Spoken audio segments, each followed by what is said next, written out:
We're going to get started here shortly, but I just want to remind everyone that if you'd like to speak at the call to the public, and we'd love to hear from you, you will have to get a blue card from out front and fill that out and then give it to Lisa up here, and then we'll be able to call you forward during that part of the meeting. Thanks.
Everybody logged in and ready?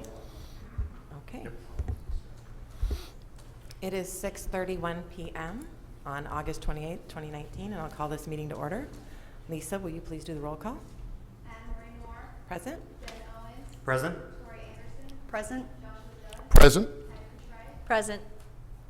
Got a full board here tonight, which is great. We'll now move on to item 1C, and I'll ask Mr. Rusinello to lead us in the Pledge of Allegiance. Allegiance to the flag of the United States of America and to the republic for which it stands, one nation, under God, indivisible, with liberty and justice for all. Thank you, Mr. Rusinello. I also want to recognize that we have Vice Mayor Henry Wade in the audience here today. Thank you for coming and supporting. We're on item 1D, adoption of the agenda. Do I have any motions? President Norrie, to remove item 6C from consent and just put that into the regular, because I wasn't here, so I'll need to recuse myself from Okay. that vote. That's a motion to move item 6C? Yes, I would like to move item 6C out of consent and into the regular agenda item. That's my only change. Is there a second? I'll second. I have a motion and a second. Lisa, will you please call the vote? Aye. Aye. Tori Anderson. Aye. Ben Owens. Aye. Anne-Marie Moore. Aye. By your vote of 5-0, you have approved the agenda, moving 6C to an action item. Okay. We are now on item 2A, call to the public. And Members of the board may not discuss items that are not specifically identified on the agenda. Therefore, pursuant to ARS 38-43101H, action taken as a result of public comment will be limited to directing staff to study the matter, responding to any criticism, or scheduling the matter for a future agenda. The board requests that all comments be limited to 3 minutes or less, and that the public refrain from the use of speech or language that is offensive or inappropriate pursuant to board policy KFA. And please state your name and address for the record when I call you up. And our first speaker is Eric Gettle. Please come forward.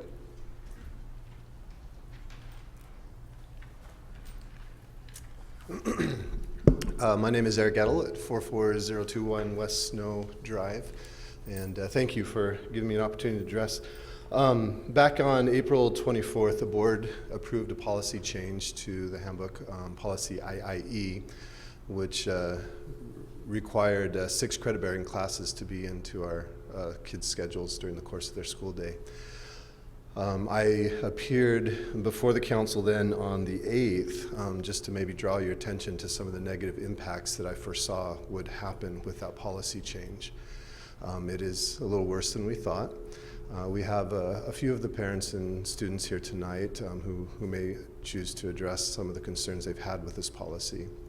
But I would like to formally just address the board and ask them to consider putting that policy for discussion again on a future agenda, so that we might have a chance to maybe counsel together a little bit about some of the potential solutions that we can propose. Not getting into too much of the details tonight, but it's been very difficult for some of our release time students to be able to still have those credits in those days. So they're in school from basically when the bus picks them up at 2:30 or at 6:30 in the morning, and they have that extra class at the evening, and they're not getting home until almost 6 with the buses taking as long as they are. That's way too long for any 9th grader to be in school. So we have several issues that we need to discuss with the board openly, and some solutions too that we'd like to propose. So if we can urge you to schedule that on a future agenda, we would sure appreciate that. Thank you. Great, thank you for being here. All of our speakers are speaking on, I think, on policy IIE. So our next speaker is Madison DeLapp.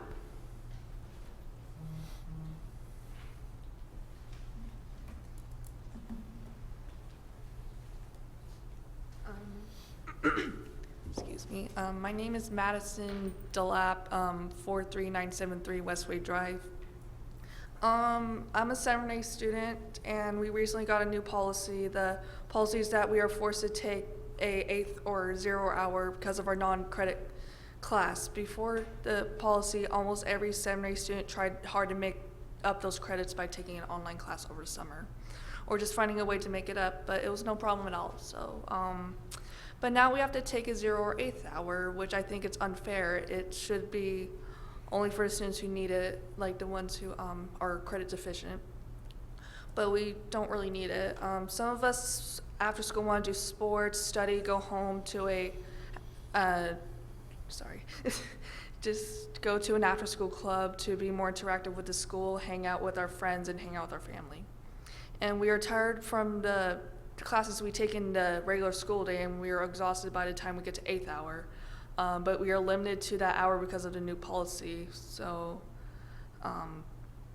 and for the 0 hour kids, they probably work hard after school and they need their rest. Some of them stay up till 10 or later because of play, practice, band, or studying.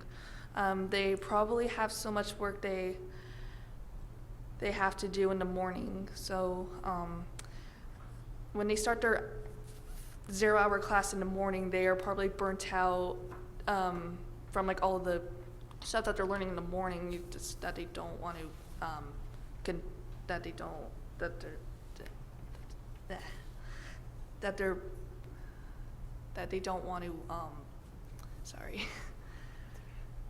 want to do like the other hours because they're exhausted from the first hour. And also, like the other districts, they're not doing this. So well, I don't know. Just why do we? So, but what I'm saying is that we don't need these extra hours. We're good on our own. We can just make up our credits and just find a way to do online over the summer or after school on our own time. So thank you. Please take our comments into consideration.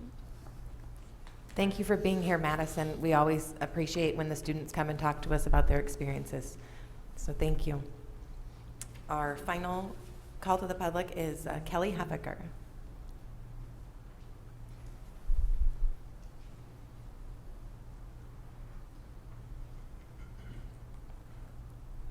Kelly Huffaker, 44559 West Garden Lane. And I need to read my statements. In April of this year, the board approved the second and final reading of amended policy IIE regarding student schedules and course loads at Maricopa High School. This decision, though unintentional, has had a negative impact on the roughly 140 students currently attending Release Time Seminary. Some of the problems these students are facing include, though not are limited to, the following. In order to fulfill the 6 credit-bearing requirement, these students are required to take an online class on campus either before or after school. This class is required to be through Odyssey Online, which does not offer AP or honors classes. In being required to take either an hour or 8th hour class, some of these students are prohibited from participating in after-school sports and clubs. This policy places an extra burden on students with an IEP or chronic illness. This policy requires students to have more credits than what the state of Arizona requires. This policy has also forced some students with high moral standards and strong academics to attend other high schools. Finally, the amended policy specifically states it would be implemented beginning with the 9th graders of this year. However, the high school has required the 8th, 9th, and 10th graders, 9th, 10th, and 11th graders be required to follow this policy. My purpose tonight is to ask that you revisit this decision. I ask that you have an open dialogue with those who are directly impacted by this policy. I ask that you be willing to discuss changes which may include changing how the GPA ranking is calculated. I ask that you strive to come to a solution that is beneficial to all students at MHS. Thank you. Great. Thank you for being here. And as was stated before, we are not allowed to comment or respond to items that are spoken about at Call to the Public because of the open meeting laws, but we'll have Dr. Loatman look into this and definitely get back with you and provide a forum. So thank you for being here. And now we will move on to item 3, the superintendent's report. Dr. Loatman. Thank you, President Knorr. First grade scholars at Maricopa Elementary in Butterfield are finishing up their 4th week of swim classes at Copper Sky. Through the generous sponsorship of Global Water, the City of Maricopa partnered with the district to provide swim lessons and water safety instruction.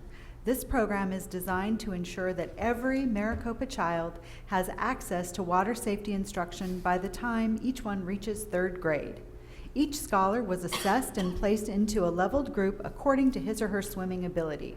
Scholars learned important water safety procedures as they gained confidence in and around the water. Last week, a ribbon-cutting ceremony was held at Maricopa High School, signifying the official launch of CAC Connect.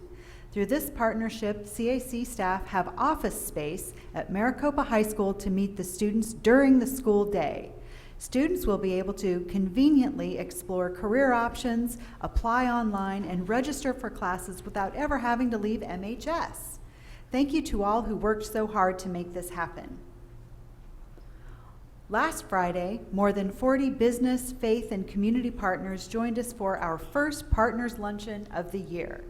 The luncheon was an opportunity for leaders in the community to learn about new initiatives in the district and to encourage networking amongst each other to promote opportunities and resources available to the community we share.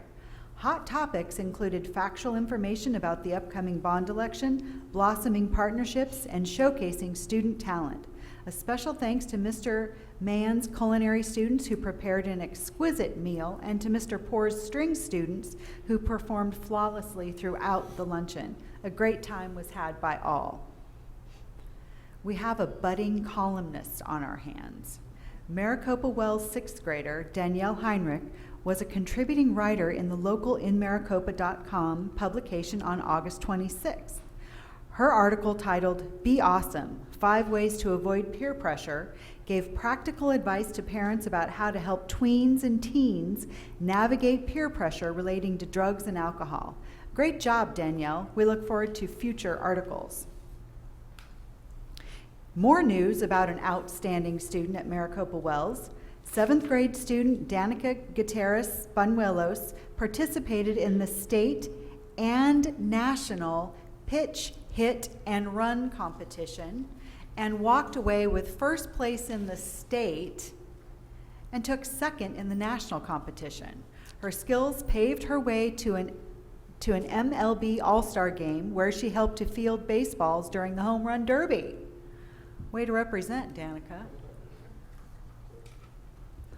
Several Maricopa High School students spent their summer exploring college and career by visiting universities around the state and nation. Arizona State University, University of Arizona, T-Gen Institute, UC Berkeley, and Carnegie Mellon University hosted MHS scholars while they explored various educational programs in medical, bioscience, leadership, entrepreneurship, and women in politics, government, and legislation. Programs varied in length, some lasting 7 days, others up to 8 weeks. Many students even stayed overnight in dormitories. Experiences like these reinforce the quality education our students receive in Maricopa Unified School District. We're so proud to be part of their journey. The district is committed to transparency and providing information to our community about the upcoming bond election.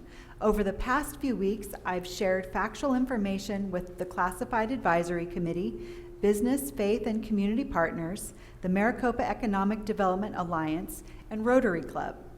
I'm scheduled to speak at an upcoming Seniors Lunch and Learn and Chamber of Commerce meeting.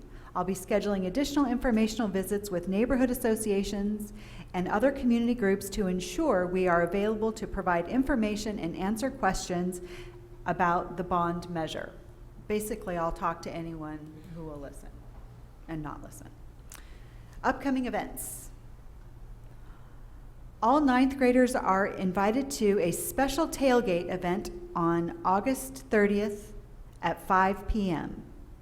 Bring your school ID to get in on the action. There will be music, games, free food, and fun. Students receive free admission to the first home football game. Be sure to wear your school colors, red, white, and black. On September 13th, Maricopa High School will welcome back all alumni for homecoming. The game starts at 7 p.m. Admission is $5 for adults, $3 for students with the school ID, and 6 and under are free. We hope to see you there.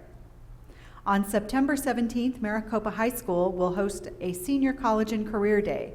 Students will explore college and career paths, participate in specialty workshops, and enjoy lunch provided by our culinary program. And that's it. Great, thank you for that report. We will now move on to our governing board member reports.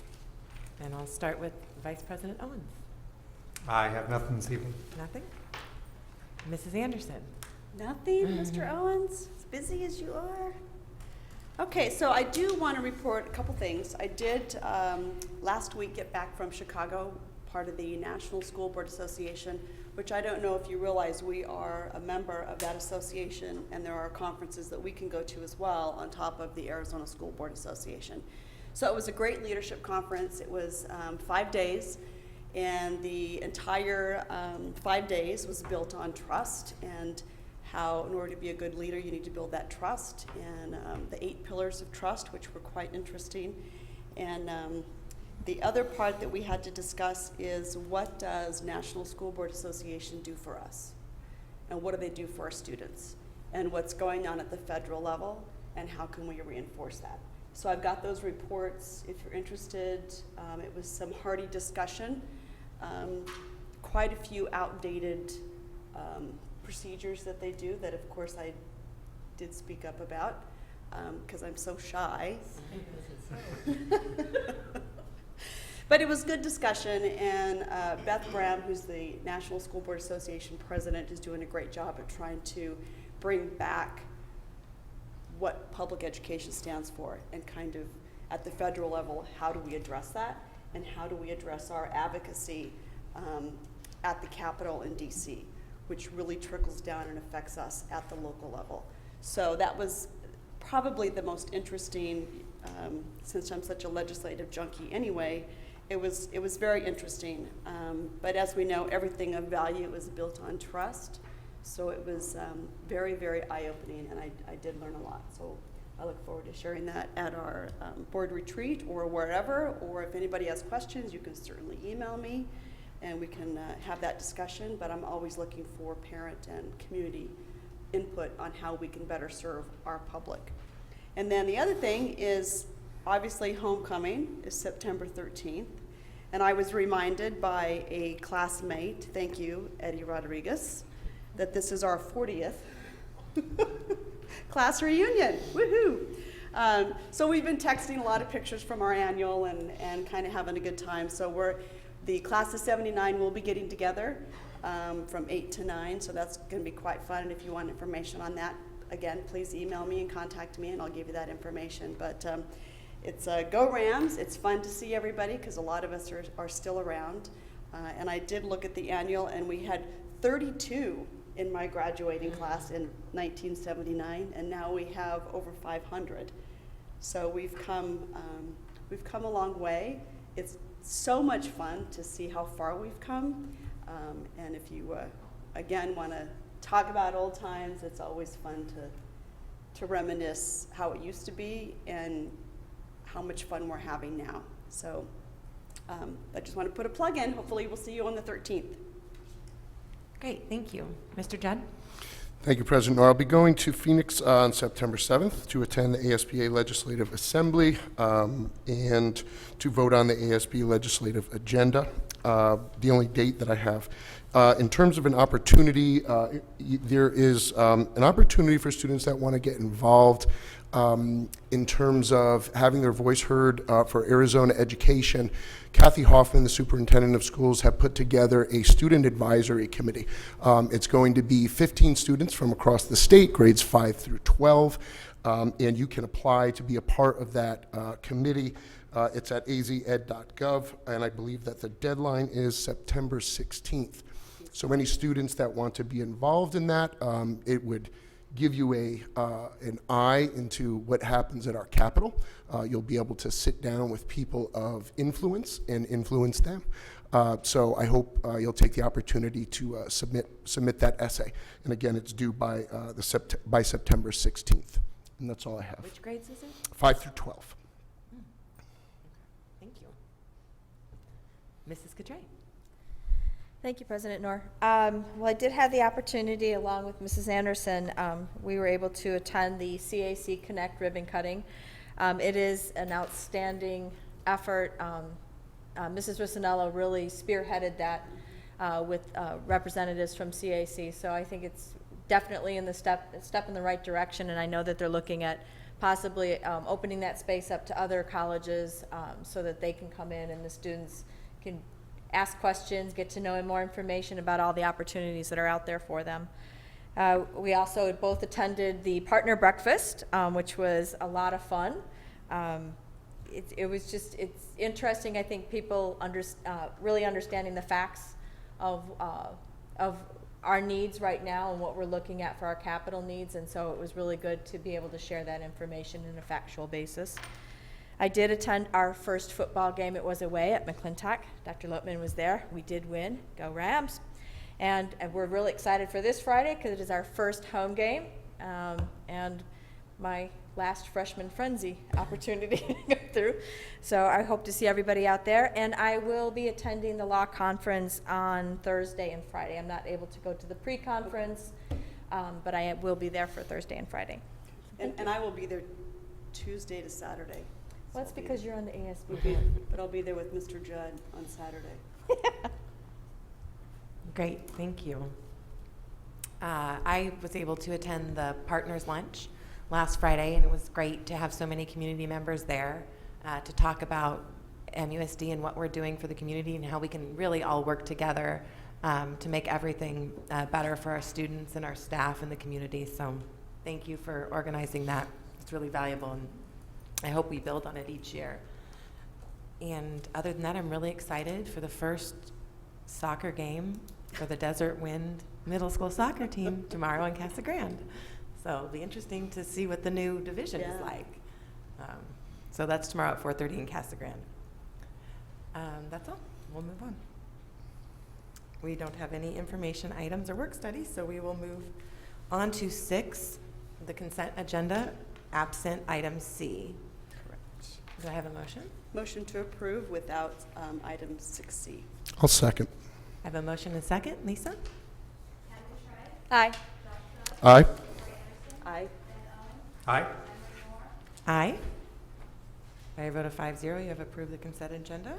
We will now move on to our action items, starting with 6C, which is to approve the August 14th, 2019 regular board meeting minutes. Do I have a- motion that we approve the minutes. I'll second. I have a motion and a second. Lisa? Aye. Aye. I have to recuse myself. I was not here. Aye. Aye. By a vote of 4 and 1 recusing, you've passed. Approved the minutes.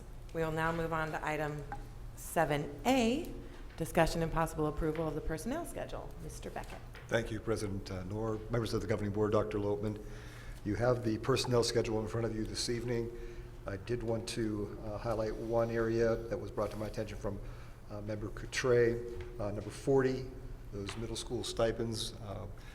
I'm more than willing to send off the names to you, specifying who those 3 people will be designated for those middle school stipends, so that you have that information. But tonight I'm asking if you would please consider at least proving those 3 positions. And I'll take your questions at this point in time. I don't have any. He already answered. Okay. I don't have any questions. No other either. questions? I'd So like- motion to approve? I'll second. I have a motion and a second to approve. Lisa? Aye. Aye. Aye. Aye. Aye. By a vote of 5-0, you've approved the personnel schedule. Thank you. Mr. Beckett. 7B, discussion and possible approval of the first reading of updated policy GBI, staff participation in political activities. Are there any questions? It was, I think it's clarifying the law based off the law changes. But it does still allow employees to participate in political activities when they're off duty. Correct. If there's no questions, make a motion to approve policy GBI. I'll second. I have a motion and a second. Lisa? Aye. Aye. Aye. Aye. Aye. By your vote of 5-0, you have approved the first reading of policy GBI. 7C, discussion and possible approval of first reading of updated policy GCF, professional staff hiring. And I don't know if this was Just seems like wordsmithing. based off of, That's the only difference that I saw. Someone approved a certain phrase over another. Didn't look like there was any substantive change at all. Yeah, well, it's, except that they're adding, Yeah. if you have a conviction that's been expunged that deals with minors, it still has to be declared. Was that a change? That's new. Yeah, So that's- it's actually, I like the new change, because what it's saying is, even if you've had a conviction that's been vacated or expunged that deals with minor children and inappropriate acts of minor children, you still have to disclose that When you're hiring. when you're in the hiring process. That was part of the legislative change. Yeah. though. Yes. Yeah. Mhm. I'd like to make a motion that we approve the first reading of updated policy GCF. I'll second. I have a motion and a second. Lisa? Aye. Aye. Aye. Aye. Aye. By your vote of 5-0, you have approved the first reading of policy GCF. 7D, discussion and possible approval of the first reading of updated policy GCFC, professional staff certification and credentialing requirements. And this just supports the previous policy that we just approved. Yes. About It's almost like an disclosing. addendum. Yeah, it's just clarifying it. So if there's no questions, motion to approve policy GCFC. I'll second. I have a motion and a second. Lisa? Patty Cottrell, Aye. Joshua Jones, Aye. Tori Anderson, Aye. Ben Owens, Aye. Emery Moore, Aye. By your vote of 5-0, you have approved the first reading of policy GCFC. 7E, discussion and possible approval of the first reading of updated policy GCO, evaluation of professional staff members. Now, I know this is the result of a state change that's allowing local control over evaluations of staff. Before, the state had a very prescribed system of how we could evaluate An archaic system. Now- teachers and staff. I'm sorry, I didn't mean to. No, go ahead. Are we currently doing this, Mr. Beckett? Okay. Well, just because I have a microphone close. One of the things that they changed was the range of the weight of quantitative data, student achievement data. Prior to this law and policy change, it was 33% to 50%. Ours was 33% that we used in Maricopa Unified. That range has been changed from 33 to 50 to 20% to 33%. And so, we have not changed it yet. Okay. Because the policy hasn't changed yet, but we will work collaboratively to determine where we will fall in that range for the quantitative data. And will this go in effect this year, or will it go in effect next school year when we start to do, because I'm assuming we started to do some evaluations already. We've already started doing evaluations. This part that has to do with the student achievement data. And Mr. Beckett, I don't recall the implementation deadline. Thank you, Dr. Loman.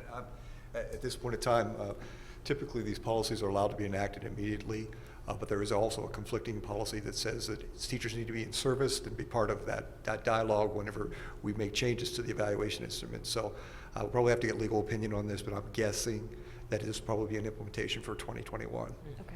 Okay. I have a couple clarifications, because it also changes the definition of a certificated teacher. It adds in that an administrator or psychologist devoting at least 50% of their time in the classroom is qualified as a teacher. Except. Okay. So I just want to clarify that, because I know that was a kind of a contentious discussion last year, especially during 301 monies. And then my other question or clarification is item C. It says performance classifications means the 4 performance classifications for teachers and principals adopted by the governing board. I have not seen those. Do we have those? And I think I did email earlier and I didn't get an answer, so I apologize if I'm putting you on the spot. I haven't seen them, so if we're going to approve this policy, I'd like to see them. The policy is saying that we have to do this. Correct. Currently, the performance classifications were dictated by The state. Right. So I imagine that once we adopt this policy fully, then we will work to implement the principles, that we'll have our own principles and adopt those. Since this probably won't come in effect this year, it'll Yeah, come in since effect it'll be- next yeah. year. So we'll have time to work on. Because we're not adopting principles right now. We're just That's what I'm adopting the asking. ability to. No, we're adopting, but the principles will be evaluated. It says classifications and teachers, their 4 performance classifications is set by the governing board, basically. Yes. And we have not done that. So I just want to make sure that when we approve this policy, we do that. Yes, Because this policy says we're going to do it. right, absolutely. Because I haven't seen it, so I'm just letting you know, I'm a little uncomfortable I agree.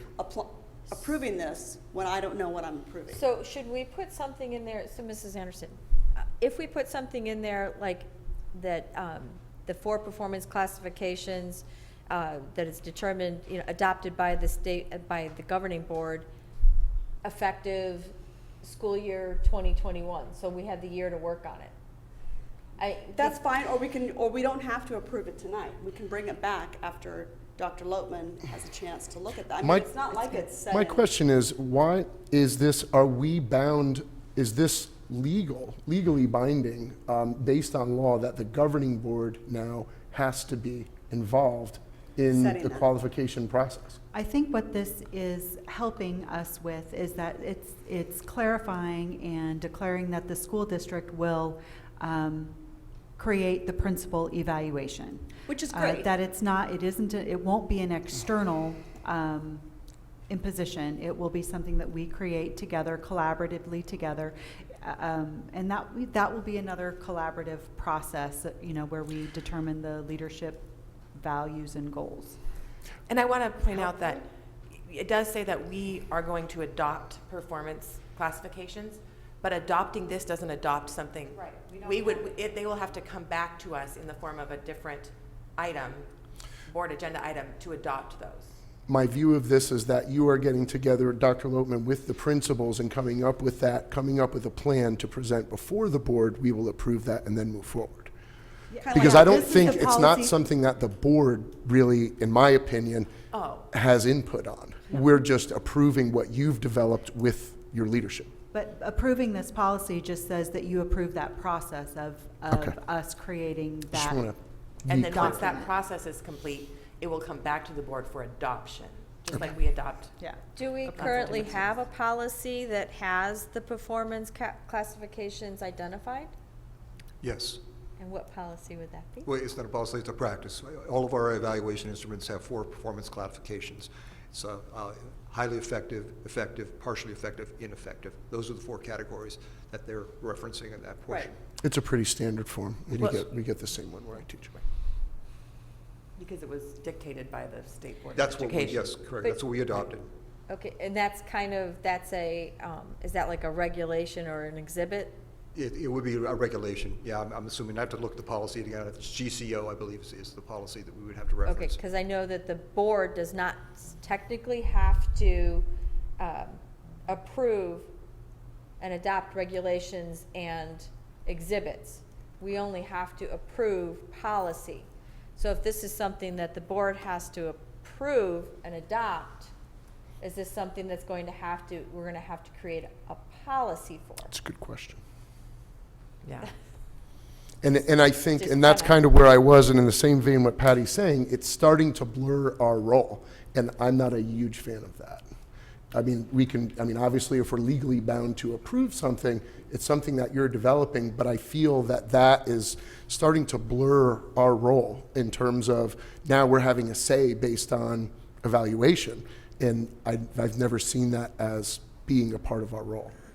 Well, we always, in the past, have approved the way The that evaluation. teachers are evaluated, the plan, so we've always done that. The recommendation. Yeah, we Yes. always get a recommendation from Tom and his committee that the teachers come together and say, this is how we want our evaluations to be based for 301. And the teachers have to vote on it, and then we get the Right, majority of the teachers, and then we can, right. once the teachers approve it, then it comes to us, and we just kind of stamp it. Let me clarify here Yes. real quickly. That's Proposition 301 funds. Yes. That's the pay for performance plan. The evaluation different. instrument really is a total different subject Right. here. This than is we're a talking professional about. This is evaluation. the professional evaluation that involves the observations of teachers, a summative conversation, portfolio presentation. This is a much larger process Yes. than what I bring from our 301 committee. So yes, but again, this is going to be a process, it sounds like, but again, I think the big picture is we're changing that percentage from 20 to 33, and we're also putting it back in the hands of the governing board to make the decision instead of the state board. I think those are the major changes. Yeah, and I think in the big picture, It's us having more control than having the state board, control. which is a political, But even with that, Right. I think it should be under the superintendent's control and the principal's control. But if we're bound to do it, then we wait for that decision that they determine, and Right. we stamp it. I see it being similar to the 301 where they come up with a plan and we just go, okay, that's a great plan. I would just be curious to know if we have to create a policy for those, Yeah. for those classifications. For those performance classifications. And I didn't mean to open up a can of worms. My only question. No, I it's love- a I love valid- the local it's a valid control. discussion I point, love sure. that. I'm just not comfortable where it says performance classifications means the 4 performance classifications for teachers and principals adopted by the governing board. We have not adopted anything yet. So I would like to see us adopt something and then we approve this policy. But this is That's giving my us, only. we can't, because this is giving us the authority to Right. adopt something. We have to have the authority before we adopt. This is like the chicken before. the Yeah. egg. I'd still, for me, I still would like to see it, so that that's just my 2 cents.